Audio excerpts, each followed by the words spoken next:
Buenas noches, mis amados hermanos. Dios es bueno, absolutamente. Estamos en casa ya muchos de nosotros. Algunos tal vez vendrán en camino a sus hogares, pero damos gracias a Dios por este día. Ya estamos a martes 13 de octubre. Hoy terminamos el estudio en el libro de Job. Espero que el Señor le haya hablado a su corazón, que esta palabra lo sostenga y que en este último estudio podamos descubrir realmente cómo un cristiano es probado, pero cómo también vemos la gloria del Señor. Así que vemos la obra del Padre, del Hijo y del Espíritu Santo plena en la iglesia, ¿verdad? Dios dice que decide Él mismo probar al justo, y ya hemos visto también los consejos que los amigos le dieron a Job, cómo debe hablarse con sabiduría, y hoy entraremos a los últimos capítulos, a las preguntas que el Señor le hace a Job y al entendimiento que Job tiene de la justicia perfecta de Dios y de que en el hombre no puede haber justicia. Así que para nosotros viene la justicia en Cristo. Esa es diferente, es un regalo, es gracia, pero nosotros propiamente no la podemos generar. Amén. Así que vamos a escuchar entonces a nuestro querido hermano Vladi, ya en unos minutos, Vladimir Búcaro, para lo que el Espíritu Santo pedimos que lo use, que lo levante y que sea una verdad para todos nosotros esta bendita palabra del Señor. Así que vamos a orar. Padre, te damos gracias por este día, levantamos el nombre de Cristo. Gracias, Espíritu Santo, por estar con la iglesia, con cada uno de nosotros. Te pedimos, Señor, que en esta hora tu Espíritu nos hable, Señor. Sea tu Espíritu hablando esta palabra bendita y sean nuestros corazones tierra fértil, Padre, en que esa palabra permanezca, que nos transforme, Señor, que nos vuelva cristianos de perdón, cristianos de acción, cristianos en que llevemos la cruz todos los días, Señor, muriendo a la carne, a nuestros deseos, al orgullo, Señor. Bendito eres Padre, Hijo y Santo Espíritu, en el nombre de Cristo Jesús. Amén y amén. Así que, mis amados hermanos, vamos a dejar el tiempo entonces ya a Vladimir Búcaro para recibir la palabra del Señor, y sea usted bendito en su casa, en paz. Tome su Biblia, algún lugar donde pueda apuntar para seguir la última fase ya del estudio del libro de Job. Así que adelante, Vladi, que Dios te bendiga. Hola a todos, es un gusto estar una vez más para compartir este tiempo de enseñanza que pues se está proveyendo a través de este medio para poder compartir perlas y porciones de la Escritura que sirvan de edificación y de beneficio para los creyentes. Hoy vamos a estar viendo la última parte, en esta pues que le hemos denominado parte número 9, ya hemos visto 8 sesiones anteriores, esta es la parte número 9 y final, sobre el libro de Job, y la hemos titulado Dios rompe el silencio y habla con Job, y específicamente vamos a estar viendo en esta hora juntos del capítulo 38 al capítulo 42. Damos la más cordial bienvenida pues a todos aquellos que ya están conectados con nosotros a través de las redes y de estos medios. Usted puede directamente conectarse a la página de Tabernáculo de Oración Guatemala o ITA Guatemala, en YouTube, en Facebook, y pues ahí puede usted no solo oír estas enseñanzas, sino oír las prédicas regulares de la iglesia. Saludos entonces a la congregación y también a todos aquellos que se conectan, estudiosos, interesados en la palabra. Lo que damos acá no es todo, sería una arrogancia de nuestra parte decir que aquí damos todo. Estamos dando herramientas para que usted construya un criterio bíblico sobre lo que diga cada libro, y ya en base a eso usted vaya descubriendo los tesoros que Dios tiene para usted en su palabra. Muy bien, vamos a irnos entonces al capítulo 38, y para contextualizar un poco mientras usted busca en su Biblia el capítulo 38 del libro de Job, ya hemos visto de los capítulos anteriores cómo los 3 amigos de Job presentaron sus ponencias, sus discursos, hicieron su exégesis sobre la situación de Job, y obviamente pues fallaron, dijeron unas cosas buenas, pero una cantidad enorme de cosas no malas. Fíjense que es interesante, porque no necesariamente lo que estaban diciendo era malo, era algo fuera de contexto. Esto es como cuando un médico llega al paciente y el paciente tiene un dolor de estómago y el médico le receta algo para la gripe. Están dando una buena medicina, pero al paciente no le va a caer bien, y eso es muy importante. Dijimos cuando distribuimos en el principio los diferentes tópicos en los que podíamos encontrar en este libro de Job tan interesante, tan antiguo, ¿verdad? Pero también tan revelador de tantas cosas. Cómo debe no solamente darse la palabra, sino darse la palabra correcta en el momento correcto. Los judíos dicen que tienen 613 mandamientos en la ley, específicamente en la ley de Moisés y sus derivaciones, y algunos en el Talmud, que es un libro donde se hacen todas las acotaciones sobre la interpretación del Antiguo Testamento, especialmente la Torá. Dicen los rabinos que los 613 mandamientos son como similares a 613 medicinas. Y es interesante también que ellos dividen, algunos, no todos, pero algunos dividen el cuerpo humano en 613 partes. Estoy hablando no solamente huesos, músculos, tejidos, sino en todas las divisiones hay 613 partes. Entonces dicen que cada mandamiento es como una cápsula de medicina que debe ser apropiadamente dada para la parte del cuerpo que está adoleciendo. Y eso va a traer, por eso dice el salmista, y será mi palabra medicina a tu cuerpo.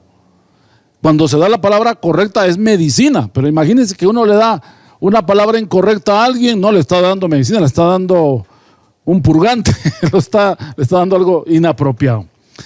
Entonces hemos visto que aparecieron los 3 amigos y luego apareció el cuarto amigo de Job, el más joven, que se llama Eliú. Y Eliú hace una muy buena presentación sobre la situación, crea condiciones un poquito más relajadas de la tensión que había provocado anteriormente la participación 2 veces de los amigos de Job, y cómo Job también se había trincherado en su argumento, que él se sentía que él no merecía esto y que Dios se había equivocado con él, cosa que él no estaba totalmente consciente, pero sus amigos no lo ayudaban a encontrar el camino correcto. Ahora Eliú aparece y le presenta un ambiente un poquito más neutral, se hace uno con la necesidad de Job. Importante esto, como los consejeros, que no se ven como muy altos ni inaccesibles, sino que también se mira como que es un humano, y al final de cuentas así es, tan vulnerable uno como el otro. La santidad y la santificación y la consagración son términos relacionados con apartarse. Y uno, bueno, Dios lo aparta a uno, lo santifica, pero uno se consagra. Quiere decir que uno solito se aparta para que Dios lo use. Entonces, aparece Eliú y hace una buena presentación y habla sobre las bondades de Dios. Y eso pues crea un buen clima, a pesar de que dentro de toda esa presentación no deja también de tener un poco de influencia, un poco legalista, que estaba teniendo sus antecesores. Cosa que pues realmente al sazón de lo que venía era pues de menor impacto por lo que estaba sufriendo Job. Muy bien, vamos al versículo 1 del capítulo 38. Siéntese, acomódese donde usted esté, traiga su libro, apunte, o en su Biblia haga sus anotaciones, que vamos a hacer esta presentación ya en este momento. Verso 1 del capítulo 38. Entonces respondió Jehová a Job desde un torbellino y dijo, dejémoslo ahí. Entonces, significa que aquí se parte todo y hay aquí una intervención, que a final de cuentas, Job eso es lo que esperaba, una intervención divina. Ya lo había pedido anteriormente, un poco con el hígado y sarcasmo, pero ahora Dios va a entrar en escena. Recuérdense que Dios anteriormente, desde el capítulo 2 en adelante, Dios ya no habla. Pero el hecho que Dios no hable no significa que Dios no está presente. Y yo quiero decirle a usted, cuando usted ha sentido como que Dios se fue y que Dios no está y que Dios oye al vecino, a la hermana, al amigo, a un montón de gente y a usted no, eso no es cierto. Dios es omnipresente, o sea, Dios está presente con todos. Con algunos se manifiesta más que con otros, pero con usted en particular, que usted siente que Dios no le habla, usted sabe que Dios le va a hablar por muchos medios, no necesariamente solo de manera más directa. Su voz a través del sueño, a través del éxtasis, las visiones o la palabra profética, Dios le puede hablar por muchas otras maneras, pero Dios siempre está ahí con usted. Vemos acá entonces que entonces respondió. Suena como que alguien estuviera preguntando, para que él responda, porque él está, y en cierta manera ese es el sazón que había en el ambiente. Preguntas, inquietudes, pero ahora va Dios a corregir todo, bendito sea Él, que Él tiene esa habilidad, esa capacidad, como dijo Jesús, oísteis que fue dicho, mas yo os digo. Dice, habló Jehová a Job desde un torbellino. La versión de la traducción del lenguaje actual dice este mismo versículo 1 lo siguiente: Dios le respondió a Job desde la tormenta. Quiere decir que la palabra torbellino es equivalente a la palabra tormenta. Recordarán que Dios se ha manifestado varias veces posterior a esta de Job en el Sinaí. Recuerdan ustedes que una tormenta, una nube que en rayos, relámpagos, y la presencia de Dios estaba ahí, y a través, manifestándose de esa tormenta enorme. Mis queridos hermanos, Dios habla de muchas maneras, utilizando las leyes de la naturaleza. Por ejemplo, recordarán ustedes que con Elías, Dios le habla en el silencio, en el silbo apacible y delicado. Esto lo encontramos, no lo vamos a leer, en Primera de Reyes, capítulo 19, versículo 12, dice que Dios habla a través del silbo apacible y delicado. Es un viento, Dios habla a través del viento.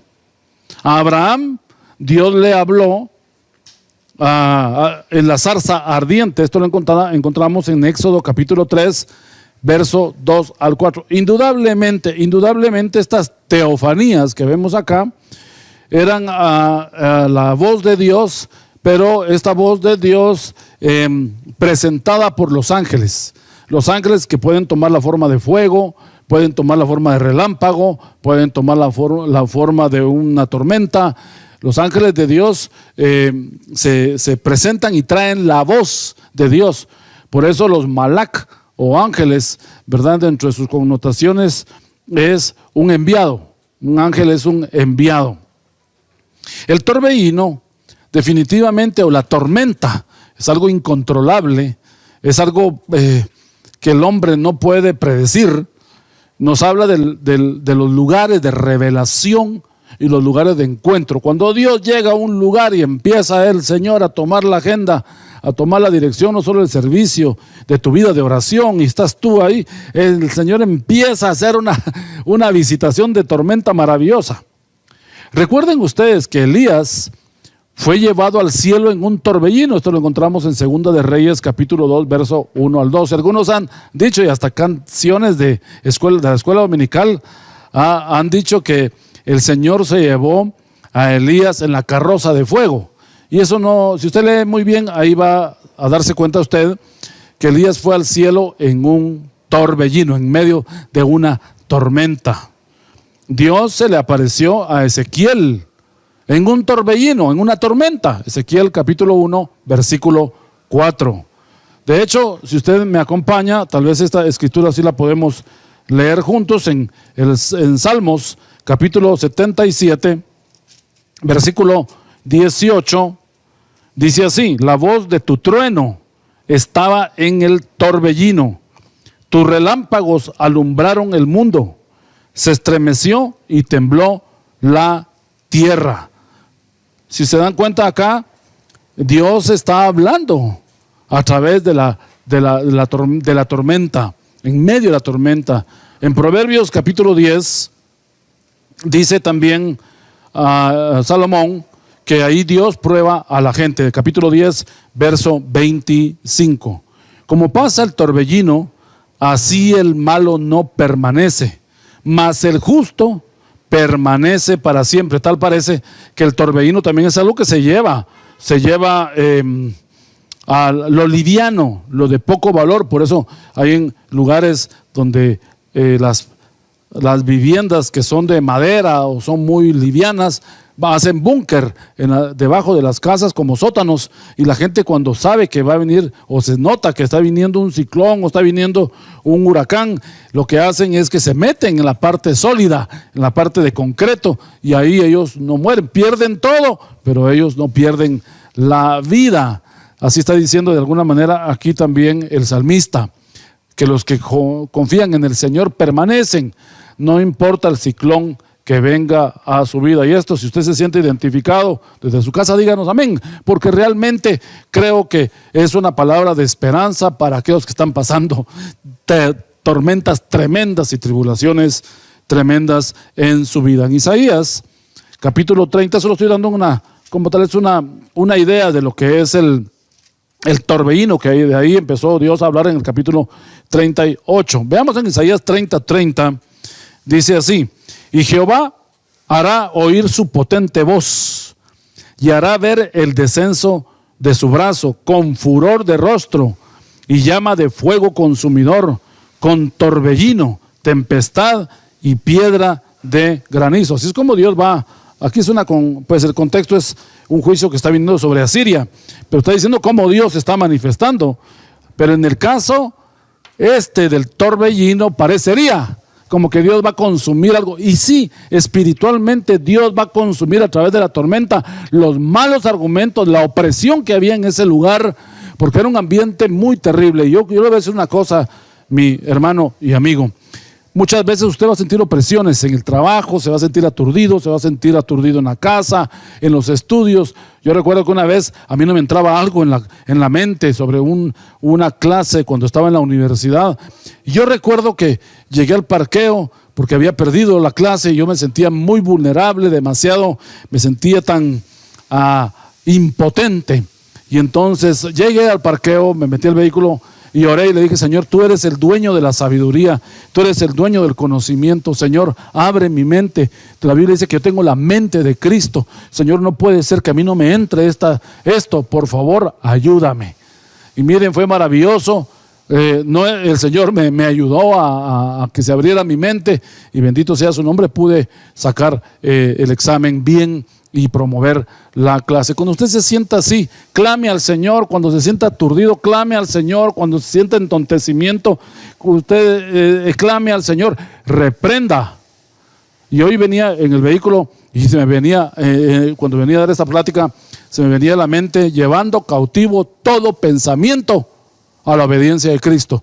Usted tiene que aprender a llevar cautivo todo pensamiento negativo, todo pensamiento que le robe la fe, todo pensamiento inapropiado. Usted tiene que llevarlo cautivo, y esa tempestad que vemos acá donde Dios aparece seguramente se va a llevar todo pensamiento cautivo y todo lo que no vale y todo lo que no tiene peso. Esa escena entonces que vemos acá, cuando Dios aparece en medio de esa turbulencia, era un ambiente terrible, pero también esperanzador a la vez. Versículo 2 del capítulo 38 de Job dice así: ¿quién es ese que oscurece el consejo con palabras sin sabiduría? Es una pregunta que Dios hace, pero Dios mismo va a dar la respuesta. ¿Quién es ese? Está hablando en particular, o también puede representar un grupo, lo vamos a explicar. ¿Quién es ese que oscurece el consejo con palabras sin sabiduría? Esas palabras no eran necesariamente para Job. Eran una exhortación para sus amigos. Eran seguramente extensible para Eliú, que había sido el que ya previamente había hecho una presentación de Dios muy, muy linda, pero también no había llegado al punto que necesitaba Dios que Job entendiera. Ellos no hablaron con sabiduría. Al personalizar estas palabras, Dios está diciendo: puede ser Eliú, pueden ser ustedes tres, pero yo quiero decirle una cosa, también es extensible para nosotros. Mi amado hermano y amigo, es una exhortación. Esta pregunta tiene un tono exhortativo. Usted tiene que ser una persona que con sus palabras ilumine, no traiga oscuridad al consejo. La duda, la incertidumbre debe ser disipada por la luz. La página Enduring Word, que es una página en internet que hace comentarios sobre libros de la Biblia, hace una referencia específicamente a este versículo 2 de Job de la manera siguiente. Dice: no debemos pensar que Dios esperaba que supieran lo que no podían saber. Más bien, Dios esperaba que apreciaran que habían aspectos del asunto que eran conocidos para Dios y desconocidos para el hombre. Y estos aspectos daban sentido a lo que parecía no tenerlos. Pues, suena como un juego de palabras, pero te lo voy a simplificar.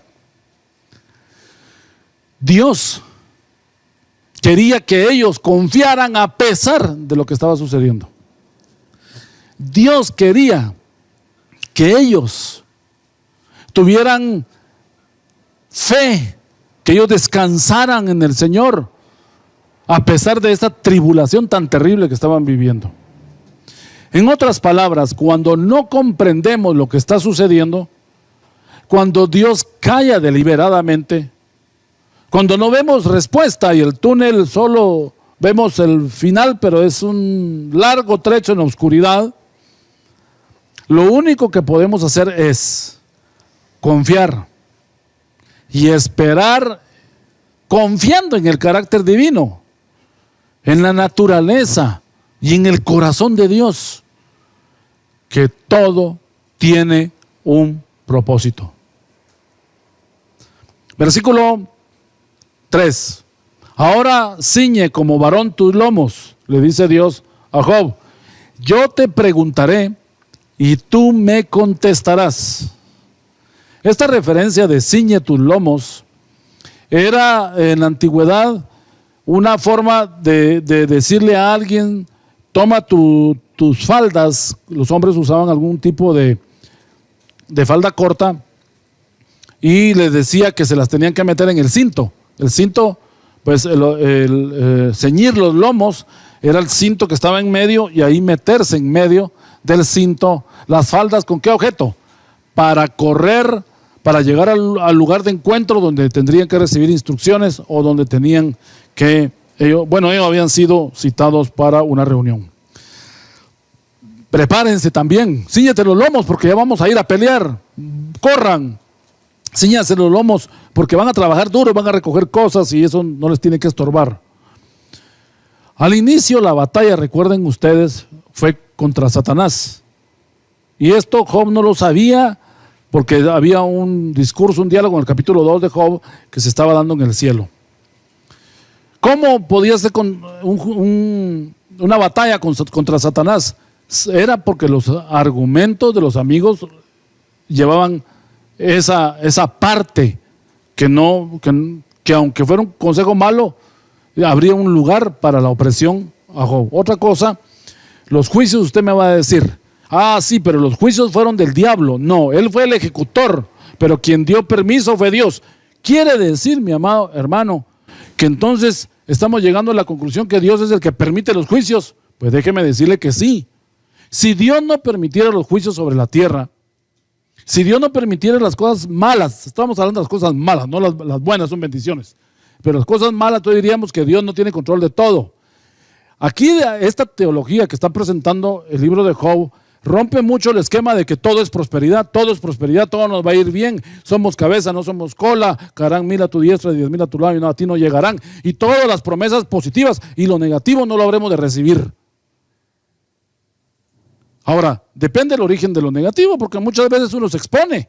Cuando viene algo negativo, usted no puede decir: hermano, ayúdeme a reprender al diablo. Pero si usted es un negligente y usted es una persona que abandona su relación con Dios y se expone a lo malo, pues la Biblia dice que el que cava un hoyo caerá en él, dice el libro de Proverbios. No espere usted diferentes resultados si uno está haciendo lo malo. El Señor está diciendo: prepárate, Job. Yo te voy a preguntar y tú me vas a contestar, porque Job tenía mucha presunción de sabiduría aún frente a sus amigos. Ahora va a tener un encuentro cara a cara con Dios, Job, y va a él a ver qué es lo que Dios le va a mostrar. Versículo 4 del capítulo 38. Mire, la primera pregunta: ¿dónde estabas tú cuando yo fundaba la tierra? ¿Dónde estabas tú cuando yo fundaba la tierra? ¿Por qué dejo esta pregunta aislada? Porque vamos a ver 52, en realidad no las vamos a ver a detalle, pero van a haber 52 preguntas que le va a hacer Dios a Job. Es como un examen privado de tesis donde Dios, como el examinador, va a poner al alumno y Dios le va a hacer 52 preguntas. Pero solo quiero mencionar esta, o tal vez de repente mencione otra, pero esta es la que me llama la atención. ¿Dónde estabas tú cuando yo fundaba la tierra? Cuando yo fundaba la tierra. El tema de la creación versus la evolución ha sido algo que genera disputas y puntos de vista diferentes. Los creyentes somos creacionistas. Nosotros creemos que Dios en un hecho único, en la eternidad, Dios creó todo. Los evolucionistas dicen que fue el Big Bang, el gran estallido, la materia se juntó y eso creó la vida. Pero nosotros los creyentes no. Como creacionistas nosotros creemos que Dios hizo todo. Ese es un axioma, es algo que creemos que es una realidad, aunque no sepamos los detalles de cómo fue hecho. Confesamos que Dios es creador de todo, eso es parte de nuestra declaración de fe. Él es el creador de todo. Dios no solo hizo la tierra, hizo los mundos, los universos, todo lo que existe en un instante. O sea, Dios no anda creando almas, ni espíritus, ni planetas. Al día de hoy en el cielo no hay un departamento de creación de estrellas, de supernovas. Ya nacieron 20 niños en Guatemala. Vayan, por favor, ángeles, a crear 20 almas y 20 espíritus. No, Dios creó ya todo. Todo está asignado, todo está si cabe la palabra y usted me lo permite, para ilustrarlo, está embodegado. Está puesto en alguno de los 7 cielos, que nosotros solo vemos 3, pero deben haber más seguramente. Los judíos creen que hay más, y en uno están las bodegas de las almas, que le llaman, y los espíritus. Y ellos salen cuando nace un cuerpo, un cigotillo, y ese le es asignado en ese momento alma y espíritu. Por eso nosotros no somos promotores del aborto, porque estamos matando una vida que ya tiene asignado un alma y tiene asignado un espíritu. Esta es una revelación interesante que va a hablar Dios en el libro, que muestra que el acto creativo no fue en miles de años, sino en 6 días, como le escribe el libro de Génesis. De hecho, este acto lo encontramos nosotros en Proverbios 8, cuando habla de la sabiduría. Si usted me acompaña, en el libro de Proverbios, capítulo 8, versículo 23, aquí es una analogía y una comparación que se está haciendo con la sabiduría. Leamos desde el versículo 23 al 31 del libro de Proverbios en el capítulo 8. Eternamente tuve el principado, hablando de la sabiduría. Obviamente para nosotros los creyentes nos habla de Cristo, presente en la creación, como Él ahí manifestado como la sabiduría. Es que miren, usted me va a decir, pero ¿por qué dice usted que es Cristo? Y aquí dice sabiduría. Es que Cristo, antes de venir a la tierra, se podía manifestar como Él quería. Hágame el favor, para nosotros es el Redentor, es Jesucristo, ¿verdad? Jesús, el hombre, ¿verdad? Y el Cristo, que es el ungido. Entonces, Él es el ungido que viene a salvar. Pero ese es el acto relacionado con la tierra. Pero antes de todo eso, Él podía, en algún momento, previo a todo lo que existió, haberse manifestado. De hecho, lo vemos en el libro de Colosenses, que Él es la imagen del Dios viviente y Él es el inicio y la causa de toda la creación. Esto para romper un poco el esquema de lo que creen los testigos de Jehová, ¿verdad? Que Cristo es el primero en ser creado. Eternamente tuve el principado, dice el verso 23, desde el principio, antes de la tierra. Antes de los abismos fui engendrada, hablando de la sabiduría. Antes que fuesen las fuentes de las muchas aguas, antes que los montes fuesen formados, antes de los collados ya había sido yo engendrada, como la sabiduría como tal, y el vehículo, pues es nuestro Señor Jesucristo, ¿verdad? Gestándola o dándola a luz en el hecho creativo. No había, verso 26, aún hecho la tierra ni los campos, ni el principio del polvo del mundo. Cuando formaba los cielos, allí estaba yo. Cuando trazaba el círculo sobre la faz del abismo, interesantísima esta porción. Cuando trazaba el círculo sobre la faz del abismo, esto, si lo hubiera leído Galileo Galilei, Copérnico y todos ellos, todos les hubieran creído de la redondez de la tierra, porque en el tiempo medieval se creía que la tierra era plana y estaba sostenida por 4 elefantes, y que el final de esa como círculo caía uno al precipicio sin fin. Cuando afirmaba los cielos, dice el verso 28, vamos a leer hasta el verso 31. cuando afirmaba las fuentes del abismo, cuando ponía al mar su estatuto, para que las aguas no traspasen su mandamiento. Interesante, las aguas no van a pasar su mandamiento. ¿Y por qué entonces los tsunamis? Porque esto es un juicio cuando hay un pecado. Los pecados de las naciones provocan juicios. Cuando establecía los fundamentos de la tierra, verso 30, con él estaba yo ordenándolo todo, o sea, la sabiduría acompañando al Hijo, y era su delicia de día en día, teniendo solaz delante de él en todo tiempo.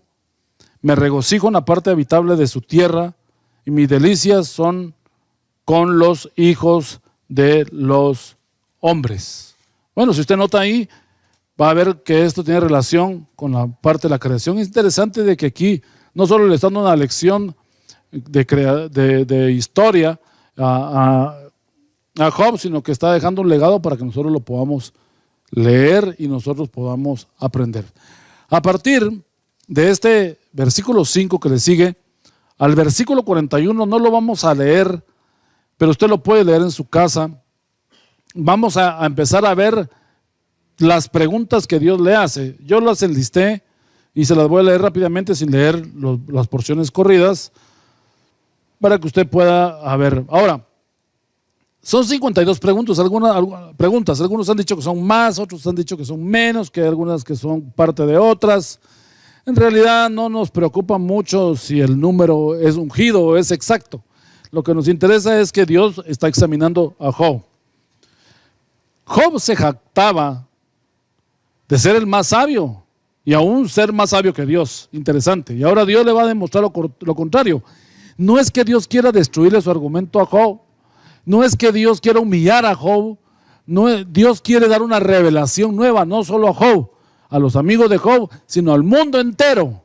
Que Dios puede usar cualquier circunstancia hostil a favor nuestro. Que Dios puede cambiar la maldición en bendición. Que Dios puede hacer que tu tribulación tome un camino correcto. Que si tú y yo tenemos la actitud correcta y sabemos confiar y esperar en Dios,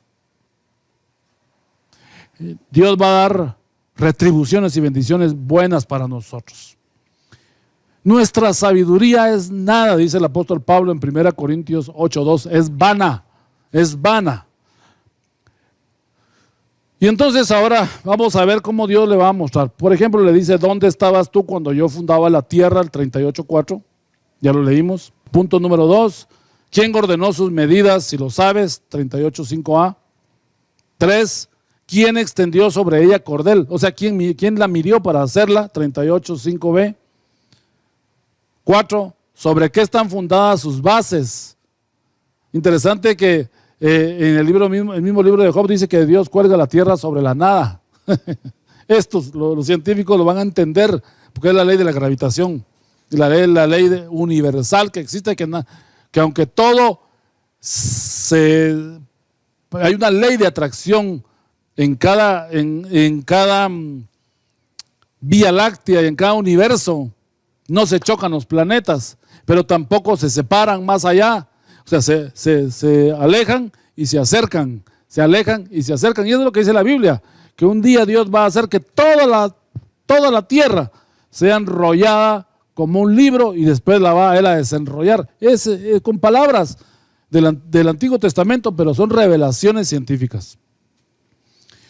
5, ¿o quién puso su piedra angular? 38:6b. 6, ¿quién encerró con puertas el mar? 38:8. ¿Por qué el mar no se sale? ¿Por qué el mar no inunda? ¿Por qué no se deshiela todo el hielo del Ártico e inunda la tierra como fue el diluvio universal? Que algunos creen que el diluvio universal fue local, solo en la región de Arabia y en esa parte del Mediterráneo, África, Asia y una parte de Europa se inundó y luego volvió a salir. El diluvio que menciona la Biblia universal en Génesis, en tiempos de Noé, fue toda la tierra bautizada en agua, fue sumergida en agua, toda la tierra. Porque todo regresó y hay una ley que le dice, hasta aquí llegas y no te puedes mover más. Imagínense, ¿quién hizo eso? Eso no lo puede descubrir el hombre. ¿Por qué? Bueno, esto no está aquí, pero si usted mira en los programas científicos, cuando se junta un océano con el otro, no se mezclan. Porque el agua dulce no se mezcla con el agua salada. Y la sala toda, cuando el mar y los ríos se juntan y uno sigue su curso. ¿Por qué sucede eso? La energía del cuerpo humano, por ejemplo, eso no está en Job.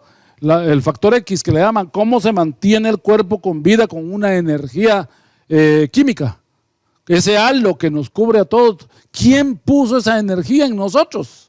Pues a los que no saben qué responder, nosotros les decimos, eso que usted le llama XX, eso se llama Espíritu Santo, eso se llama Dios.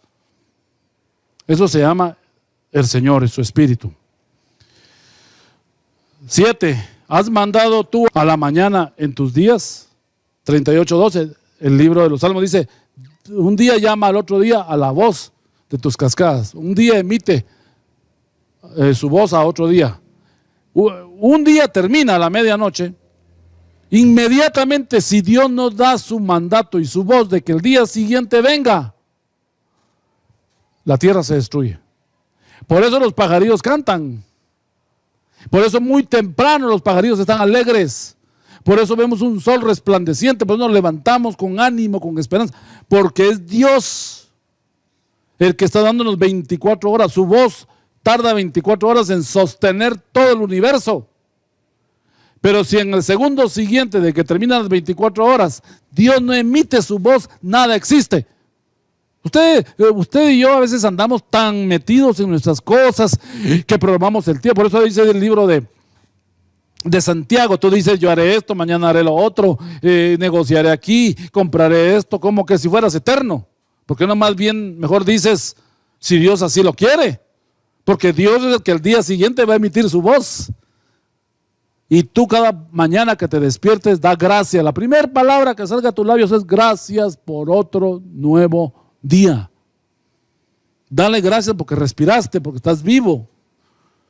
Muchos se despiertan, ay, no tengo dinero, ay, tengo que leer. Estás vivo. Y todo esto existe. Porque es su bendita mano la que sostiene todas las cosas. 8. Has mostrado al alba tu lugar. 38:12b. 9. Has entrado tú hasta las fuentes del mar y has andado escudriñando el abismo. 38:16 es lo que hacen ahora, ¿verdad? Entran con cápsulas en las partes profundas y encuentran unos seres increíbles que habitan debajo de las profundidades del mar. 10. ¿Te han sido descubiertas las puertas de la muerte y has visto las puertas de la sombra de la muerte? 38:17. La gente que pasa el umbral, muchos que hemos experimentado pasar casi al otro lado y nos estamos muriendo y vemos en visión cosas. Él le está diciendo, tú lo puedes ver normalmente sin morirte. Yo ahí me muevo porque yo soy la vida.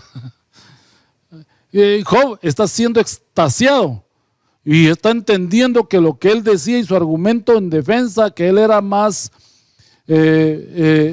propositivo que Dios y lo que le estaba viniendo no tenía sentido. Job no se estaba dando cuenta que todo lo que pasa en el mar, el hielo que es con sus temperaturas tan bajas que matan la vida, no hay grama, no hay nada, ahí donde se está creando el agua para darle a todos. Para lo que a uno es caos, para el otro es vida. Por eso a la mujer le fue dado el dar a luz a sus hijos con dolores, para que recuerden la caída, que recuerden que no todo es fácil, sino que tiene una cuota de dolor. La alegría le antecede un dolor. Ya usted me va a decir, entonces somos masoquistas, hermano. No somos masoquistas, somos realistas. Tenga cuidado usted con ser demasiado hedonista y que todo lindo, que no le pase nada, que amigos perfectos, familia perfecta, trabajo perfecto. Eso no existe, es una utopía.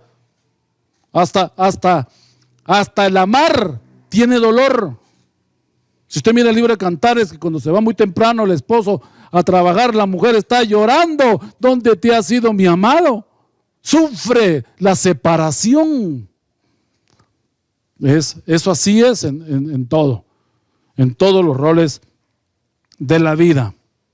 11. ¿Has considerado tú las anchuras de la tierra? 38:18. 12. ¿Por dónde va el camino de la habitación de la luz? 38, 19. Estas son leyes científicas. 13. ¿Has entrado tú en los tesoros de la nieve o has visto los tesoros del granizo? 38, 22. 14. O sea, el punto 14. De las preguntas que le está haciendo Dios a Job. ¿Por qué camino se reparte la luz y se esparce el viento solano sobre la tierra? Está hablando del arco iris, la separación de colores y el viento cómo corre, que es noreste, sureste. Son esas leyes universales. 38, 24. Punto 15. ¿Quién repartió conducto al turbión y camino a los relámpagos y truenos? ¿Cómo es eso? La tierra y su ley de atracción y lo dinámico que se da en las nubes provoca electricidad y busca un punto donde caer a la tierra y nutrir con su energía el corazón de la tierra. Leyes que han ganado premio Nobel por descubrirlas. Dios creo que fue el creador de los premios Nobel, porque miren lo que está diciendo aquí, cada cosa es una ley que para hacer un libro para cada cosa. Punto 16, perdón. ¿Tiene la lluvia padre? O sea, ¿quién la originó? 38, 28. 17. ¿O quién engendró las gotas del rocío? 38, 28b. ¿Por qué la lluvia, si es tan fuerte, por qué cae en cantidades pequeñas? ¿Por qué se limita? El rocío solo es un vapor. 18. ¿De qué vientre salió el hielo? 38, 29. ¿Cómo se transforma una cosa en la otra allá arriba? En las nubes. 19. ¿Podrás tú atar los lazos de las Pléyades o desatar las ligaduras de Orión? O sea, está hablando de las constelaciones, está hablando esto es un tema astronómico. 38, 31. No voy a leerlas todas, pero aquí están las preguntas que usted puede encontrar. Todo el capítulo 38. Ya en el capítulo 39 van a aparecer sobre los animales, ya no solo sobre la creación en sí, los actos creativos, sino ahora va a hablar también, bueno, los versos anteriores, ya a final del 38, va a hablar de los leones, los leoncillos, los polluelos, etcétera, los cuervos, pero en el 39 va a hablar de las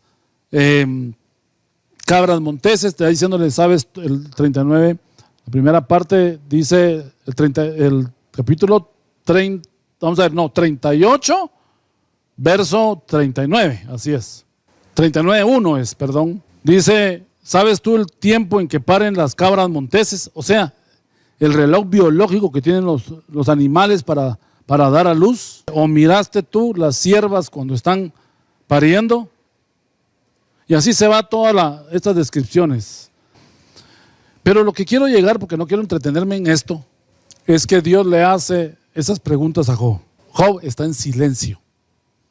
No está como frente a sus amigos defendiéndose.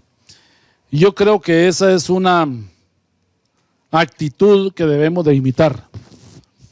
Porque mucha gente se presenta delante de Dios justificándose. Señor, yo hice esto, pero es que me provocaron. Señor, yo hice esto porque yo tenía que hacer justicia.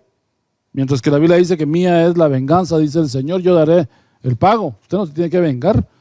Señor, es que yo tenía el celo de tu casa, me consume. Hay gente que llega primero con argumentos. Job estaba callado. Así como estaba Dios antes, callado, ahora le toca a Job el estar sentado oyendo la sabiduría. Y el Job empieza a comprender que todo lo que ha sucedido, toda la creación que Dios le está mostrando, todo el equilibrio que Dios muestra y aún los caos que se viven dentro del equilibrio de Dios en sus actos creativos, tienen propósitos. De las crías que nacen, no todas se logran. Puede que nazcan 10 cachorritos, 7 viven, 2 mueren y 1 por su debilidad es comido por un devorador. Pero hay 7, pero estos murieron. No, es que tenían que vivir los 10. Mire, Dios le está diciendo, así es, porque todo esto está en una tierra que está bajo restauración, que está en una actitud nueva, está en una actitud diferente. Bueno, recuerden que anteriormente ya Dios le había oído que Job se estaba justificando, pero aquí en el 39:9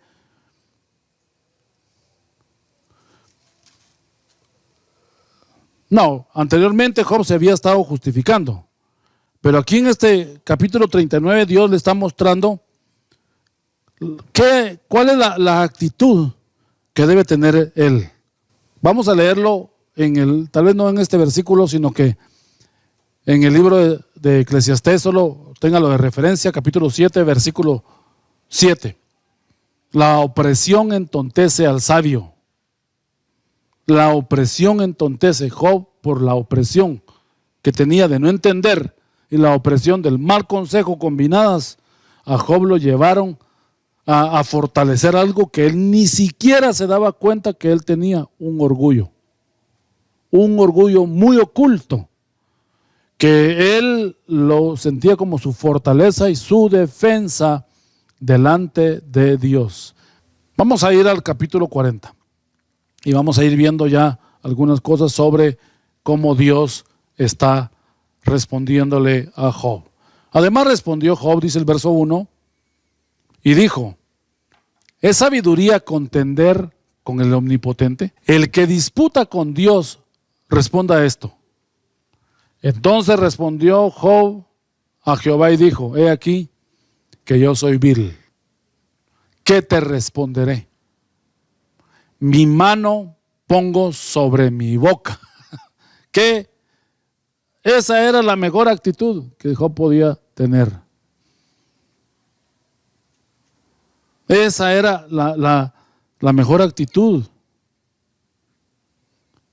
En el verso 4, he aquí yo soy vil, ¿qué te responderé? Dice: mi mano pongo sobre tu boca. El origen del pecado está en las palabras. Job se sentía mal por su actitud. Obvio, el origen del pecado es en el corazón, pero la evidencia, el motor o lo que lo manifiesta es la boca. El gran problema de Job es que él se justificaba y condenaba a Dios. Verso 5. Una vez hablé, mas no responderé. Aún 2 veces, mas no volveré a hablar. Respondió Jehová a Job desde el torbellino y dijo: cíñete ahora. Segunda vez se lo vuelve a decir: como varón tus lomos. Yo te preguntaré y tú me responderás. ¿Invalidarás tú también mi juicio? ¿Me condenarás a mí para justificarte tú? Aquí está el problema central de todo. O sea, Job retenía tanto su integridad que él decía: yo soy perfecto y Dios falló. Y esto, mis amados hermanos, es como el punto medular del libro.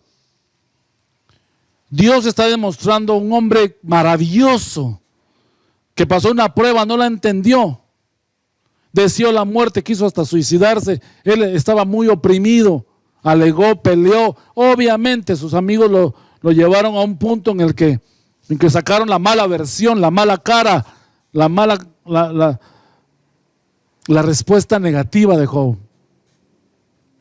Pero aún así, Dios mismo le está diciendo: me condenarás a mí.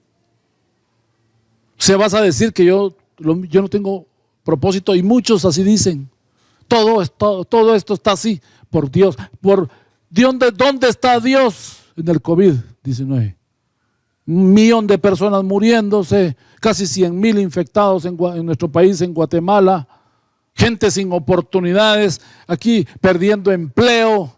¿Dónde está Dios? Las iglesias cerradas, un pueblo de Dios confundido, enfriado, que ya no colaboran, no ayudan, y vemos un aparente caos. ¿Dónde está Dios? Aquí. Quiero decirle que Dios está en su casa, está en su familia. Por eso la Biblia dice que entre 2 o 3 están congregados en su nombre, allí está Él. Reúnase con su familia, anhele venir a la iglesia, anhele buscar a Dios, conéctese, diezme, apoye, colabore, porque la obra sigue. ¿Cambiaron las cosas? Claro que cambiaron, si el mundo así es. No todo es lo mismo, tenemos que ir ajustándonos a las novedades. a las cosas que se dan en la vida. Así tenemos que ajustarnos. Usted no diga, ya tengo el futuro arreglado, porque cuidado, eso le va a pasar lo del evangelio. Que dijo Jesús, que aquel hombre dijo, alma mía reposa, porque he engrandecido mis graneros y ahora puedo descansar en paz. ¿No sabes tú? Le dice, que en esta noche vienen a pedir tu alma. Nadie tiene asegurado nada, solo la seguridad la tenemos en Dios, de que pase lo que pase, hermanos, todo va a ser de bendición, aún la muerte va a ser de bendición. Yo te preguntaré y tú me responderás, invalidarás tú mi juicio, me condenarás a mí para justificarte tú. Verso 9, ¿tienes tú un brazo como el de Dios? Al decir su brazo es el poder, cuando habla, esa es una forma poética de hablar, recuerden que es un libro poético. Y truenas con voz como la suya, o sea, ¿te puedes equiparar y ponerte a ese mismo nivel? Ten cuidado, Job, que así fue como cayó Satanás. Al quererse poner a la par mía, de alguna manera, Job iba en ese camino si no cambiaba su actitud. Verso 10, adórnate ahora de majestad y de alteza, y vístete de honra y de hermosura. Derrama el ardor de tu ira, mira a todo altivo y abátelo. Si quieres ser Dios, si tú fueras Dios, Job, no actuarías como yo. Tú serías malo, sacarías a luz tu naturaleza caída, con lo cual todo el mundo está influenciado. Para este momento ya estábamos en el periodo de la caída, recuérdense. Ya se había dado el pecado original allá en el Edén. 12, mira a todo soberbio y humíalo pues. Véngate, saca tu amargura. Y así anda la gente el día de hoy, mi amado hermano. Este libro es muy contemporáneo. Gente amargado porque lo lastimaron en la iglesia, lo hirieron el trabajo, lo defraudaron acá y anda viendo quién se las cobra. Ve usted en sus vehículos la gente peleando, le echan el carro a usted enfrente, o pues es una forma de hablar chapina, ¿verdad? Alguien se le pone enfrente, le grita, lo maltrata, lo insulta. La gente anda violenta. ¿Por qué? Porque no tienen a Dios. Y algunos tuvieron a Dios, pero lo abandonaron su relación con Él. Y son peleoneros. Por eso la Biblia dice que no debemos de ser pendencieros. Usted debe ser un pregonero de la paz. Si te dan en una mejilla, pon la otra. ¿Qué significa eso? No busques ventajas ni retribuciones. La Biblia nos enseña cómo poder vivir. Quebranta a los impíos en su sitio. Verso 13. Encúbrelos a todos en el polvo. Encierra sus rostros en la oscuridad. Y aún incluyendo a tus 4 amigos. Verso 14. Yo también te confesaré que podrá salvarte tu diestra. Dios le está diciendo a Job que faltan todavía algunas preguntas y le manda a ceñirse. Yo te pregunto y tú me vas a responder. Dios está llevando a Job al punto de hacerle ver que delante del Creador él no sabe nada con respecto a los tratos correctivos y la forma de elevar a sus hijos a niveles superiores. Tu defensa es tal, le dice Dios, que aún condenarías a Dios mismo. Es una terrible acusación. Job merecía la muerte, hermanos, de verdad, la merecía. Pero la misericordia de Dios estaba encima de él. Dios no lo consumió. Hay personas que se van a justificar toda la vida. Dios, el mundo, los demás son los culpables y ellos son las víctimas. Todo lo malo que les pasa se lo atribuyen a Dios, pero lo bueno no se lo atribuyen a Dios. Ellos dicen son nuestros logros. Muchos dicen que el homosexualismo se trae de nacimiento, mientras que la Biblia enseña que es una desviación y atenta contra la naturaleza creadora. Dios hizo hombres y ellos se desviaron, dice. Adán, cuando falló, dice, la esposa que me diste me hizo comer el fruto, y a la mujer le dice, ¿qué pasó? La serpiente me indujo y me engañó a comer el fruto. Y la serpiente se voltea y busca a quién me lo engañó, ya no había quién. Todo tiene propósitos en Dios. Ahora, aquí van a aparecer 2 animales terribles, enormes, que están en el estanque del alma y del corazón de Job. y que están en el estanque en el corazón de muchos. Estas dos bestias antiguas es Behemoth y Leviatán. Estas dos bestias que vivían en el río Nilo ilustraban el orgullo interno que no solo hay en Job, sino que hay en todos los seres humanos. Representan el corazón no redimido, lo fiero, lo intrépido, lo salvaje. Es como la naturaleza pecadora, caída del ser humano. Es una descripción que se va a hacer del yo y del orgullo de ser feliz yo mismo a costa de cualquiera y la tenacidad de sentir que nadie puede contra mí. 40:15. Ahora le va a decir Dios: muy bien, Job, te voy a hablar de dos animales. Y no es que tú seas un animal, estoy diciendo, te voy a asemejar a ti con ellos. Así es tu orgullo. Mire qué terrible. Por eso dice la Biblia que cuando Satanás cae, dice, se enalteció su corazón. He aquí ahora Behemoth, el cual hice como a ti. Son criaturas como el ser humano creados. Hierba come como buey. He aquí ahora que su fuerza está en sus lomos y su vigor en los músculos de su vientre. Su cola mueve como un cedro y los nervios de sus muslos están entretejidos.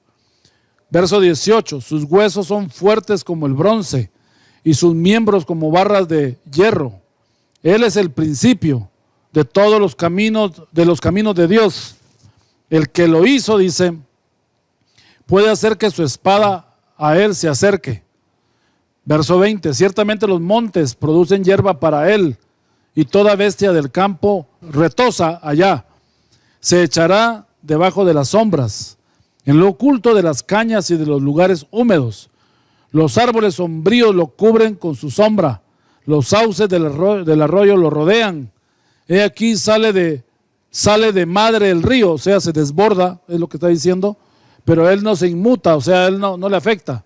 Tranquilo está, aunque todo el Jordán o todo un Jordán se estrelle contra su boca, lo tomará alguno cuando está vigilante y horadará su nariz. Está haciendo de una manera poética la descripción del hipopótamo del Nilo. Behemoth es el hipopótamo del Nilo, imparable, invencible, orgulloso, lleno de fuerza en sus lomos. Esto nos habla de la capacidad de dar vida. Los hijos de Job murieron los 10. Job fue afectado en sus lomos. Vigor en el vientre, su cola como, dice, verso 16, la primera parte dice fuerza en sus lomos. Vigor en su vientre, dice la segunda parte del verso 16. Su cola es como un cedro, verso 17. Sus huesos como bronce, verso 18, la primera parte. Y sus miembros como hierro, verso 18, la segunda parte. No teme a nada. Este animal es el principio de los caminos de Dios. Esto significa que en su forma natural es un tipo exacto del hombre que no conoce a Dios. Esto significa que en su forma natural, como Dios lo hizo al inicio, así sigue. El ser humano que no se deja tratar, así sigue igual. Pero nosotros tenemos la ventaja que al conocer a Cristo tenemos una nueva criatura, un nuevo nacimiento y vamos teniendo una nueva vida.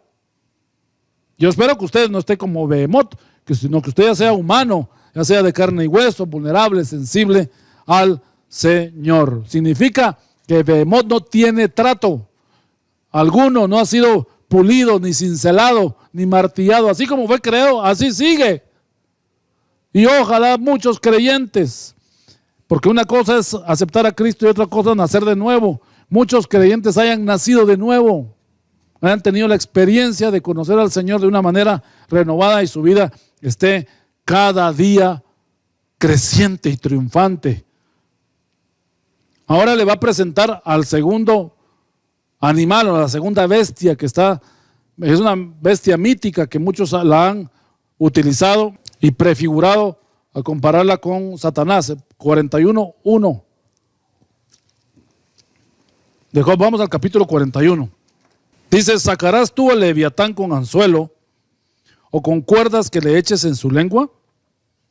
¿Pondrás tu soga en sus narices y horadarás con garfio su quijada? O sea, como a manera de un pez que lo vas a atrapar, le vas a poner una carnada para agarrarlo. ¿Crees tú que puedes con tu cordelito lograr atraparlo? Eso es como cuando alguien está ministrando a alguien y tú estás usando un consejo liviano y el problema de la persona es un gran orgullo. No vas a poder con tu técnica. Bueno, con el poder de Dios y el Espíritu Santo definitivamente que sí. Pondrás, dice el verso 2, tu soga en sus narices y horadarás con garfio su quijada. Multiplicará él ruegos para contigo. Te hablará él lisonjas. Ni te va a rogar, ni te va a adular.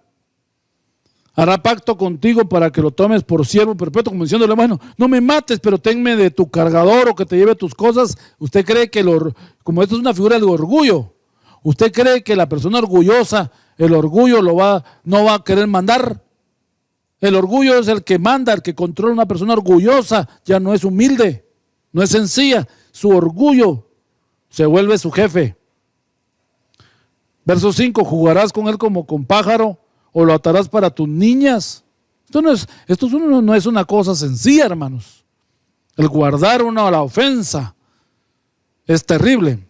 Harán de él banquete los compañeros, lo repartirán entre los mercaderes.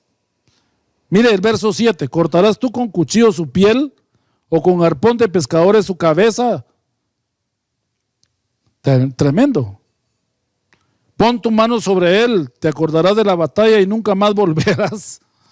Tremendo es. Ve aquí que la esperanza acerca de él será burlada, mas aún a su sola vista se desmayarán. Nadie hay tan osado que lo despierte. ¿Quién pues podrá estar delante de mí? ¿Quién me ha dado a mí primero para que lo restituya? Tremendo cómo habla de este personaje acá. Dice el verso 14, ¿quién abrirá las puertas de su rostro? O sea, tiene escamas. Las hileras de sus dientes se espantan. La gloria de su vestido son escudos. Estamos hablando de las escamas. Todos pegadísimos, ¿verdad? Cerrados entre sí. O sea, no se expone. El orgulloso no se abre al Señor. Por eso la Biblia sí dice que aunque se les aparezca un ángel mismo, no van a creer. O sea, están tan llenos de justificaciones para no buscar a Dios o para vivir como quieren. Dice el verso 17, la segunda parte. Bueno, desde la primera parte leamos. Pegado está el uno con el otro, están trabados entre sí, que no se pueden apartar. Con sus estornudos enciende lumbre y sus ojos como los párpados del alba. De sus bocas salen hachones de fuego, centellas de fuego proceden. Algunos creen que es la descripción de un dragón. De sus narices sale humo, como de una olla o caldero que hierve. Su aliento enciende los carbones y de su boca sale llama. En su cerviz está la fuerza y delante de él se esparce el desaliento. Las partes más flojas de su carne están endurecidas. Imagínense, tener un corazón endurecido es lo más terrible, hermanos. Están en él firmes y no se mueven. Su corazón es firme como una piedra. Ay, Señor amado. Ahora entendemos porque hay gente que se lleva la mejor alabanza, la mejor prédica, la mejor ministración y están igual. No le regalan ni una lágrima al Señor. No son sensibles ni conmovidos por la presencia de Dios. Son tan profesionales en el culto que ya no esperan nada diferente. Yo lo animo a usted que clame en este día y le diga: Señor, hazme sensible. Devuélveme, Señor, el gozo de mi salvación. Quítame este corazón de piedra y dame un corazón de carne que te sienta, que te perciba. Que pueda, Señor, a través de una prédica en la televisión, en el internet, en la radio, cuando está el vocero en la calle, pregonando en los mercados, donde quiera que usted vaya o lea un pasaje, usted sea conmovido por la palabra. Usted puede saber cuando usted se está endureciendo, cuando ya no siente la presencia de Dios, cuando no le interesa la presencia de Dios. ¿Con qué actitud oye usted la prédica? ¿Para juzgar? ¿Para encontrar errores? Para usted decir, ese mensaje lo hubiera predicado yo mejor, mi iglesia lo predica mejor, mi doctrina. Mire, es terrible ver hoy en día cómo las iglesias se pelean por doctrina. Recientemente acabo de oír a un predicador muy prestigioso de Guatemala que maneja mucho los medios de comunicación diciendo, esas iglesias nuevas de miles de personas, pero que solo enseñan cursos de liderazgo, de cómo hacer dinero. Y yo me entristecí en mi corazón porque dije, ¿desde cuándo un miembro del cuerpo de Cristo critica a otro miembro del cuerpo de Cristo? ¿De dónde viene eso? Cada quien tiene un llamado diferente. Cada iglesia tiene un rebaño asignado y ellos los van a ayudar a conocer al Señor de esa manera. No debemos de criticar. Por eso Job dijo, voy a hacer un pacto con mi boca y no voy a hablar. Lo animo a usted que cierre su boca a la crítica, a la murmuración. Porque es terrible lo que se nota acá. Cuando dice que fuego sale, no es el dragón, porque para ese tiempo no habían, si los dragones tal vez ni existieron. Es una forma de decir que su rugido y aún el humo que saca, porque de pronto es un ambiente frío y le está saliendo de vaho de sus fauces, de su hocico, de sus dientes, son terribles. Hay gente que con solo verlo lo espanta a uno porque no son amigables. Trate usted la manera de ser intencional con la gente, amigable. Por supuesto, hay gente que se va a encontrar uno terrible, pero usted no pierda su corazón.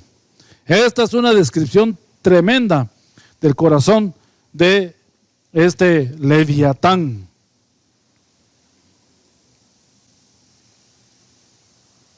Es terrible, hermanos, esta descripción. Lea el verso 34 conmigo para que no se aburra usted con tanta información. Menosprecia toda cosa alta. Es rey sobre todos los soberbios. Como dijo el dicho, ¿verdad? Se lo digo a Pedro para que lo sepa Juan. Se lo está hablando de uno para que Job entienda que es él. Y también sus amigos de colada están también oyendo esta descripción. Porque aquí no dice de que o solo fue este éxtasis con Job, o ellos también oyeron, no lo sabemos realmente. Pero si fueron oyentes, si ellos participaron de la visión, entonces esto es muy ilustrativo para todos. Sus dientes, la hilera de sus dientes se espantan, su vestido como escudo fuerte, en su servicio está la fuerza, es valiente. Quiere decir que no le entra nada, no le cala nada. La espada de la palabra de Dios no entra. El rey de los soberbios y Behemoth, el rey del orgullo. Este es el cocodrilo del Nilo, un reptil gigantesco que en aquella época hace 4,000 años, más de 4,000 años casi, ya vamos para los 6,000 años. La referencia lo asocian con el Diplodocus, un mamífero gigante prehistórico. Debido a su nombre y el significado del mismo nos habla del orgullo y la soberbia. Fue comparado a Job. Es tremendo, hermanos. Demasiado orgullo nos puede hacer descalificar a Dios. Le pasó a Satanás en Ezequiel 28:17. Se enalteció tu corazón a causa de tu hermosura. Corrompiste tu sabiduría a causa de tu esplendor. Veamos cuáles son las características de una persona orgullosa. Autosuficiente, es perfeccionista al extremo, donde todo está mal si no lo he hecho yo mismo. Que es controladora, ¿verdad? La persona orgullosa es egoísta, no comparte nada. La persona orgullosa es competitiva, pero no es esa competencia sana. Se mide y se compara con otros, siempre quiere sobresalir. El orgulloso es rencoroso, es implacable, no perdona. A un hermano le hicieron algo Y todavía lo recuerdo, yo me encontré con una dama que la conocimos nosotros cuando yo recién me acababa de casar. Y yo recuerdo que por alguna razón ella nos asistió en la boda con mi esposa y fue la dama de velo. La dama de velo es la que acompaña a la novia, le anda poniendo bien la cola, le anda viendo aquí, que no se le trabe aquí, que no se le trabe allá. Pero recuérdense que cuando uno se casa hay tensión. Tal vez la gente abajo está esperando que se termine rápido la recepción para ir a comer, ¿verdad? Para la cena. Pero los que están arriba están tensos. Están para que todo salga bien. Y mi madre andaba cuidando unos detalles por ahí. Y de repente la dama de velo de mi esposa andaba, en algún momento tuvo un pensamiento y no vio bien que para la foto el velo no estaba bien extendida. Y mi madre exhortó a la joven y le dijo: hey, despierta, ten cuidado, no va a salir bien en la foto. Eso fue un detalle. Yo no sé si eso es una ofensa. Cuando uno trabaja en la iglesia viene el pastor, porque el pastor usted le conoce el lado lindo arriba predicando, pero abajo es un directivo. Hermana, haga esto, hermana, y espera uno que ya es líder, no sea tan susceptible. Yo recuerdo que todos los pastores que me han tocado a mí eran tremendos, mandones y medios. Mandones y medios. A mí nunca me llamó mi pastor para felicitarme y yo sabía que él me apreciaba mucho. Siempre era para jalarme el aire. Bueno, uno era muy insabio, ¿verdad? Yo lo amaba y lo admiraba y siempre estaba dispuesto a decirme: Vladi, haz esto, lo hago yo. Vladi, hay que mover 50 sillas, las muevo yo. Si a mí no me pesaba hacer las cosas, pero hoy día, ay Dios, el pastor le dice: hermano, haga esto. Ay, ¿por qué yo? Solo quieren púlpito, solo quieren verse, pero no quieren hacer el trabajo de abajo. Recuerdo que cuando yo estuve en Comicom, en una iglesia aquí en Guatemala, me fui el encargado de las finanzas de ese evento. En una iglesia muy prestigiosa aquí en Guatemala se hizo el hermano encargado de la limpieza de la basura. Y de todo eso se fue antes de que terminara el evento. Y al final yo tenía que entregar la caja al camión blindado que nos llegaba a recoger dinero, hacer la conciliación y todo. Entregué los miles de miles, bendito sea Dios, un evento muy rentable, muy bendecido. Se llevaron el dinero y la basura. Yo tuve que echar en mi carro porque la iglesia no iba a asumir costo de eso. Yo tuve que ir de basurero en basurero echando toda la basura y me la llevé en mi vehículo. Yo sabía que yo llegué a servir, no solo esto hago. No, a mí el hermano me confió. Yo le dije: tú descansa, llévatelos a ellos, llévalos a comer, a los líderes, yo me encargo. Hay gente que no se va a ir a comer con el predicador. Hay gente que no se va a quedar limpiando la iglesia, recogiendo el papel del baño. Pero Dios está tanto como el que predica como el que limpia. Es el mismo Dios. Por eso usted debe tener un corazón agradecido. Dice que el orgulloso es voluntarioso, es ambicioso. No se mide, el fin justifica los medios. Él, con tal de tener cosas que él quiere, hasta la roba. Yo recuerdo cuando yo era pastor, visité unas par de casas de algunos hermanos y ahí encontré alguna silla de la iglesia, ¿viste? Y nunca les dije nada. Yo dije: bueno, es su herencia por habernos ayudado. El orgulloso es contencioso, pleitista, pendenciero, malicioso. Y en cierta manera Job no lo hacía claramente, pero tenía siempre una respuesta. Él nunca se quedaba callado.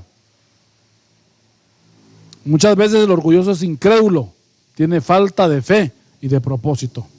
Pero el Señor dice: Leviatán será destruido. Isaías capítulo 27, verso 1 dice: en aquel día Jehová castigará con su espada, su palabra, dura, grande y fuerte a Leviatán. Dios va a destruir el orgullo de todos los Job que somos, que a veces nos justificamos para no hacer las cosas o para hacer nuestras propias cosas. El orgulloso no depende más que de sus fuerzas para hacer las cosas, no trabaja en equipo. El orgulloso no pide ayuda.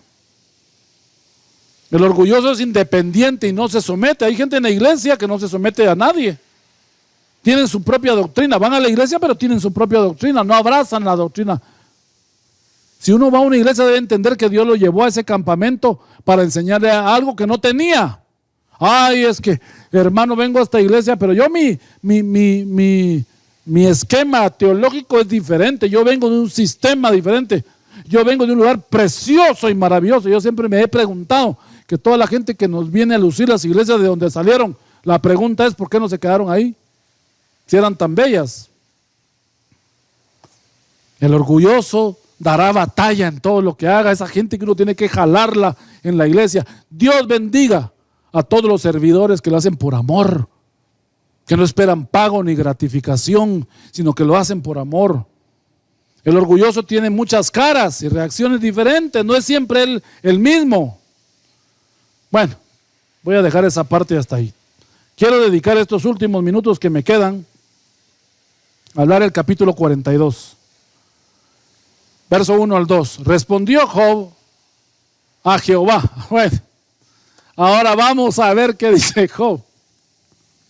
La maravillosa expresión, está en el verso 2 de la respuesta de un corazón que ha sido cautivado por Dios. Yo conozco que todo lo puedes. ¿Qué le está diciendo? Yo soy Behemoth y soy Leviatán, pero tú puedes destruir eso en mí. Señor, tú puedes transformarme. Allá no tenía aires Job en esta presentación de este último capítulo del libro.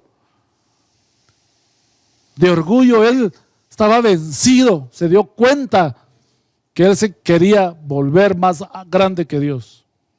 Yo conozco que todo lo puedes y que no hay pensamiento que se esconda de ti. Job se derrama frente a la presentación de la ciencia de Dios. La humildad de Dios lo humilla a él, porque siendo Dios el creador de todas las cosas, no usa jactancia ni prepotencia para reconvenirlo, así como hicieron sus amigos anteriormente. Verso 3. ¿Quién es el que oscurece consejos sin entendimiento? Por tanto, yo hablaba lo que no entendía, cosas demasiado maravillosas para mí que yo no comprendía. Job confiesa su error, su pecado. En el capítulo 38, verso 2, anteriormente él intentó comprender, pero tantas eran las acusaciones que no le permitían a él abrirse. Verso 4 del capítulo 42. Oye, te ruego y hablaré, te preguntaré y tú me enseñarás. Verso 5, de oídas te había oído, mas ahora mis ojos te ven. ¿Qué estás diciendo? Ahora tengo una nueva revelación de ti. Y eso es lo que Dios quiere tener con nosotros, hermanos y amigos.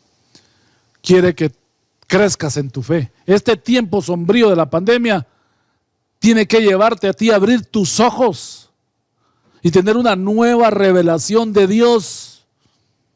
De conocerlo de una manera renovada y diferente en tu casa, con tu familia, con los tuyos. ¿Desde cuándo ha tocado? Hermanos, de décadas anteriormente que las iglesias estaban cerradas. Eso solo pasa en los países detrás de la cortina de hierro, en todo eso de los países comunistas. Acá no pasaba. Usted está teniendo unos vislumbres de lo que pasa en los lugares donde es prohibido el evangelio. Pero ahora usted puede, con sus hijos, su familia, pregonar la verdad, escribirle a sus grupos de amigos y decirle lo que Dios ha hecho con usted. Testifique y cuente las maravillas que Dios ha hecho, cómo Dios le ha provisto de manera sobrenatural. Debemos ver al Señor en estas circunstancias difíciles, pero que esto nos lleve a arrepentirnos. Israel es el pueblo más duro que ha existido, pero al ver al Señor se han vuelto al Mesías. Dice Zacarías 12:10, y ellos le vieron y lloraron como el que llora por hijo. Lo que intentó hacer en el 38:3 de buscar arrepentirse, ahora se vuelve una realidad. Porque en la presencia de Dios es fácil abrirse, mi hermano. Promueva usted el ambiente para que la presencia de Dios esté en su casa para poder usted abrirse. Por tanto, dice el verso 6, me aborrezco y me arrepiento en polvo y ceniza. Aborrecer significa, parte del arrepentimiento es aborrecer lo malo que yo hice. Si el arrepentimiento no te lleva a odiar lo malo que hiciste, no es un arrepentimiento verdadero. Esta es la obra que produce tener una visión y una revelación verdadera de Dios. Lo mismo que le sucedió a Saulo de Tarso cuando se dirigía a Damasco para capturar a los creyentes seguidores de Jesús. La luz lo derriba al suelo. Esto está en Hechos 9. Y tiene una visión sorprendente. Fue tan contundente esto que le cambió la vida. Debemos pedirle al Señor tener una visión de su amor, de su misericordia para poder ser cambiados. Veamos los efectos de la restitución, porque cuando uno se arrepiente de algo hay que restituir. Verso 7. Y después de que y aconteció que después que habló Jehová estas palabras a Job, Jehová dijo a Elifaz temanita, mi ira se encendió contra ti y tus dos compañeros, porque no habéis hablado de mí lo recto, como mi siervo Job. Está hablándole Dios. Ahora pues tomen 7 becerros, 7 carneros, e id a mi siervo Job, y ofreced holocausto para vosotros, y mi siervo Job orará por vosotros, porque de cierto a él atenderé, para no trataros afrentosamente, por cuanto no habéis hallado de mí, no habéis hablado de mí con rectitud, como mi siervo Job. Mire qué tremendo. Señor, tenga misericordia de los pastores, predicadores y todos, que un día no nos sienten en el banquillo los acusados y nos digan, tú no has hablado de mí con rectitud. Verso 9, fueron pues Elifaz, Temanita, Bildad Suita y Sofar Naamatita, e hicieron como Jehová les dijo, y aceptó Jehová la oración de Job. Quiere decir que la restitución y la reconciliación iba a venir a través de un intermediario. Job. Es interesante, Dios pudo directamente haberlos perdonado, pero había un vínculo de ofensa con Job. Dios quería también restituir y restaurar la relación. Dese cuenta, Dios restaura las relaciones humanas y te pide actos de humillación cuando uno ha fallado y ha hecho algo incorrecto. Verso 10, y quitó Jehová la aflicción de Job. Hasta este momento, casi al año, se le va la sarna maligna. Desaparece y su piel le vuelve a ser dada como un niño. Cuando él hubo orado por sus amigos. ¿Cuándo se le quita la sarna a Job?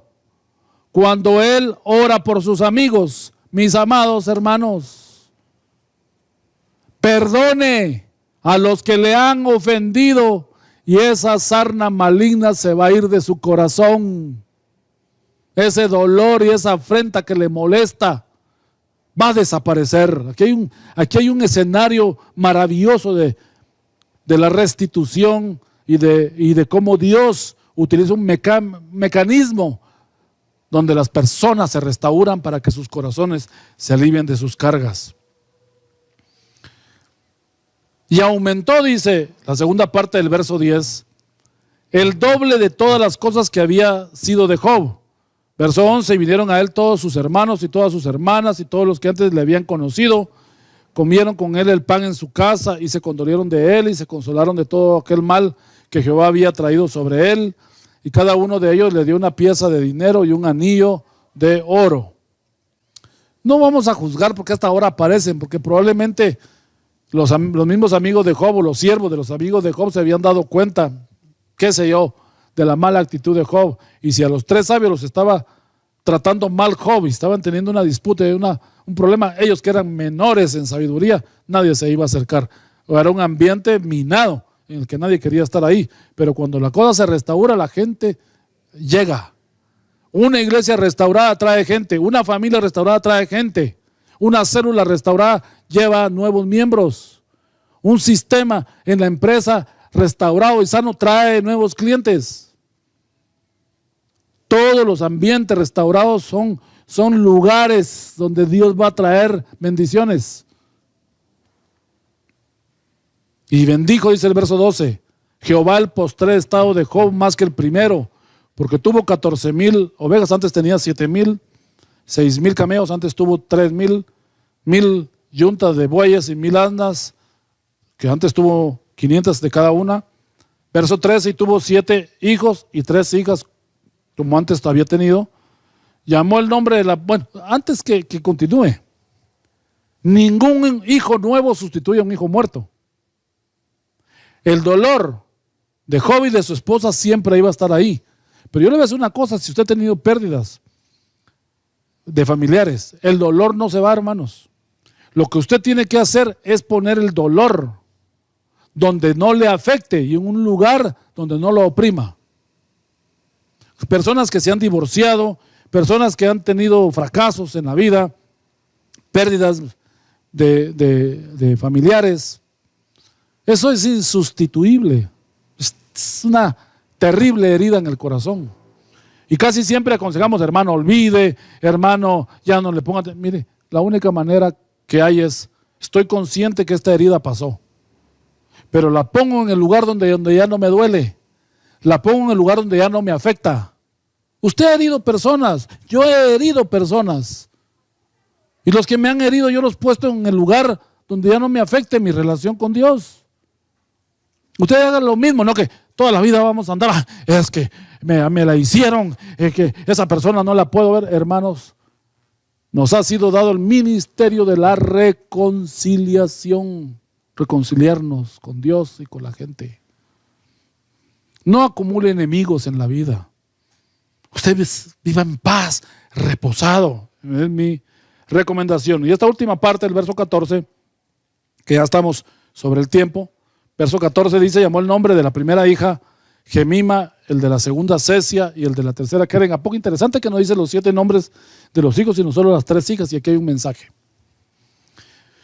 No había mujeres tan hermosas como las hijas de Job en toda la tierra, dice el verso 15, y le dio su padre herencia entre sus hermanos. Después de esto vivió Job 140 años y vio a sus hijos y a los hijos de sus hijos, o sea, vio a su tercera generación hasta la 4ª generación, y murió Job viejo y lleno de días. ¿Con quién tuvo sus hijos? Con su misma esposa. El que ya no aparezca la esposa y aparezca el que tienen hijos es que se reconciliaron. O si no se habían peleado, ella pasó el luto y la vida siguió. La actitud de Job, haciendo un resumen, libró a sus amigos de la afrenta. Job oró por sus amigos. El perdón quitó la aflicción de Job, que se le fue en ese momento la sarna. La prueba cambió la forma de hablar de Job. Se nota de una persona que ha sido tratada por Dios en su forma de hablar. Se nota. Hay personas que hablan todavía como Behemoth, ¿verdad? Que así como fueron creados, así siguen. Job recibe una doble porción. Esta es la porción de los maduros, de los vencedores. Sembró con lágrimas y segó con regocijo, dice Salmo 126:5. Es la doble porción para los primogénitos, dice Deuteronomio 21:15. Gemima significa calurosa, afectiva, cariñosa. Nos habla del primer amor del creyente. Caluroso, afectivo, cariñoso. Cuando uno entra a Cristo, así entra. La segunda hija se llama Cesia, que significa despojar o descortezar un árbol. Nos habla de los tratos correctivos de Dios. Nos habla de despojarnos del pecado y del yo. Muchos están todavía como Gemima, solo gozando las mieles del haber de primero conocido al Señor, pero no quieren pasar al otro nivel que es Cesia. Cesia es despojar o descortezar. Dios quiere quitarte la corteza que ya no sirve y dejarte sensible a Él. Y la última hija se llama Keren Apuk, que en hebreo significa cuerno, trompeta, pico de montaña, colmillo de elefante. Y el cuerno y la trompeta nos habla del mover profético. Las montañas nos hablan de las alturas espirituales y el marfil nos habla del trono de Salomón. Es encontrar su presencia en lo más alto. Nos habla de madurez espiritual y de señorío y autoridad. Ahí se nota quiénes son Keren Apuk, quiénes son Gemima y quiénes son Cesia. Hay creyentes que entran a otros niveles espirituales, que esa progresión nos la demuestra los nombres de sus hijos. Hermanos, como dijimos al inicio, el libro de Job nos muestra que los problemas nos empujan al trono. Esta nueva presentación de este aspecto que no conocían de Dios los patriarcas, y este legado que queda en la Biblia y para la historia nos está revelando lo siguiente: los tratos son ineludibles. Dios quiere que seamos descortesados para que demos nuevos frutos, y yo lo animo a usted a que agarre este libro de Job como una enseñanza, que lo ayude a usted a doblegar su orgullo. Tenemos que ser personas de corazón puro, tenemos que ser personas nobles, tenemos que ser personas sensibles.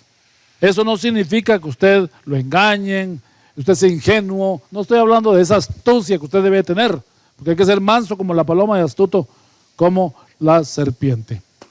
Muy bien, cerramos entonces con esta parte número 9 y final del capítulo 38 al 42 que vimos en este día, acerca de la vida de Job, cómo termina con algunos dolores en su alma que nunca se iban a ir, como la pérdida del duelo de sus hijos. Sin embargo, también tenía que vivir por las nuevas familias que iba a tener y los nuevos hijos que iba a tener. Uno debe ser feliz hoy. El pasado no te tiene que borrar tu felicidad de hoy, porque en Cristo tú eres feliz. Le damos gracias a Dios por haber tenido este tiempo. Y bueno, espero vernos en la próxima para poder ver un nuevo tema que seguramente va a ser de bendición para todos. Hasta que nos veamos, Dios les bendiga ricamente. Pues bien, hermanos, amada Iglesia de Cristo, llegamos al final de este libro de Job, 42 capítulos en los que pues la esperanza de la Iglesia es que el Espíritu Santo nos conduzca, nos hable y esta palabra nos afirme como pueblo de Cristo, como la Iglesia del Señor. Amén. Así que una de las partes final que Job dice: te preguntaré y tú me enseñarás. Y hermanos, qué maravillosa expectativa de que busquemos en la palabra la sabiduría, la verdad que es Cristo, la luz del Espíritu Santo, para vivir una vida como Dios quiere, hermanos, a la altura de Cristo, a la estatura del varón perfecto. Así que la plenitud, hermanos, la encontramos en Cristo. Este libro nos ha enseñado, hermanos, que en esta vida vamos a sufrir, pero también tenemos la garantía de que Dios está con nosotros. Así que yo les bendigo en el nombre de Cristo, que pasen un resto de semana bendecido, acompañados de la presencia del Señor, siendo usados y siendo levantados por el poder de Él. Invitamos a nuestras amadas hermanas que el jueves se puedan conectar a su estudio, los varones en Kadosh a las 7 de la noche el día sábado, y el domingo nuestro servicio al Señor, en el cual paramos actividades y dedicamos ese día unas horas para recibir del Señor lo que Él tiene en su palabra, y también el tiempo de oración, hermanos, que es importante en la alabanza, que usted dedique ese tiempo para darle gratitud al Señor, para exponer sus necesidades y para poner todo en las manos de Él. Amén. Así que hasta pronto, iglesia, que el Señor les bendiga.